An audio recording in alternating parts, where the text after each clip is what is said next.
Bonjour à tous, donc aujourd'hui on va voir comment faire une config sur OpenBullet. Donc là aujourd'hui pour exemple on va faire la config ASICS sur le site ASICS. Donc pour commencer on va sur OpenBullet, on fait config manager new. Là vous rentrez le nom de la config, donc je vais mettre ASICS vidéo. Ensuite vous commencez par créer un bloc requête. Donc là dans requête URL vous mettez ce que je vais vous dire. Donc ensuite on va sur le site où on va faire la config. Donc en partie là c'est ASICS. Donc moi je vais aller sur mon compte pour se connecter et pour obtenir ensuite les requêtes. Donc on fait se connecter. Voilà. Donc là on va simuler une connexion en fait. Donc là test@mail.com par exemple. Là on va mettre test. On va faire inspecter l'élément. Voilà. Ensuite, on va aller dans l'onglet Network. On vérifie bien que le petit bouton est en rouge et on fait connexion. Donc là, vous voyez qu'une liste apparaît et que j'ai bien adresse email incorrecte. Donc on va aller sur Hôte. Donc il faut bien vérifier que ce soit en post data et non en get, parce que nous on veut récupérer la requête. On va récupérer la requête pour poster. Donc on récupère cet email ici. CTRL C, CTRL V ici. Ici méthode, donc on met post. Voilà. Ensuite, on va rechercher dans request header le accept. Accept, donc là il accepte application JSON. Donc dans OpenBullet, vous allez mettre application JSON. Si ici il n'y a pas marqué application JSON, vous laissez en application URL encoded.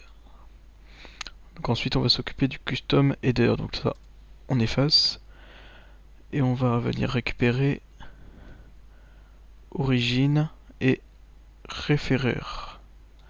Donc on copie tout ce qu'il y a ici et on colle. Ensuite, on va venir chercher l'user agent. Donc, par quel moyen il va accéder au site en fait. Ensuite, on récupère les deux X, comme ça, s'il y en a dans le réponse header. Donc là, il y en a deux, je copie, colle les deux. Et on va ensuite récupérer le form data. Donc le form data, c'est-à-dire qu'en gros, on va venir récupérer ce que OpenBullet doit envoyer au site. Donc là, on copie et on colle dans post data. Ensuite, dans username, en général sur les sites, ça va être username ou email. Donc en username, j'ai bien test@mail.com. Donc ça, je supprime ça et on va mettre user. Donc pour l'utilisateur. Et ensuite, j'ai bien test, le mot de passe que j'ai entré en fait. Et là, on remplace par pass. Donc ça va être le password, le mot de passe. Qui, ça en général sur tous les sites, ça va être password ou pass. Et on va dans log, dans le debugger, et on va essayer. Donc là, voilà. Alors attendez.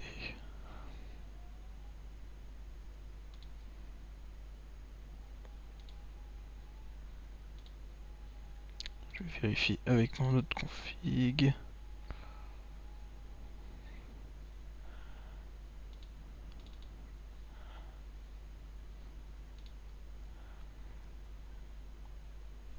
Voilà, donc là, hop, là on met test@test.com et on met test. Ensuite, il y a un petit problème. Voilà, donc là en fait vous n'avez pas besoin de changer. Donc là on a le response source. Donc c'est avec ça qu'il va falloir se fier. Donc là on a bien error, invalid email or password. Donc nous on veut que OpenBullet sache si le compte est valide ou non. Donc on va créer un bloc keycheck. Donc en gros qui va récupérer une clé pour définir si le compte est bon ou non. Donc là en partie le compte n'est pas bon, donc on va copier le response source. Donc là on va copier par exemple error, invalid email or password. Donc ça peut différer suivant les sites, etc. Donc là, on copie-colle et ensuite on va faire, non, on va recréer ici avec le petit plus un keychain en success pour voir si le compte est bon ou pas. Donc pour ça, moi je vais prendre un compte que j'ai déjà ici. Voilà. Je vais le copier là. Donc là ici, c'est pour en gros la data, c'est ce que vous allez mettre dans PostData pour essayer avec le debugger. Donc là, hop, je vais faire ça. Et donc là, on voit que ça a changé. Donc parce que celui-là, le compte est bon en fait. Donc là, on voit que access token, hop, on va le copier, hop, hop.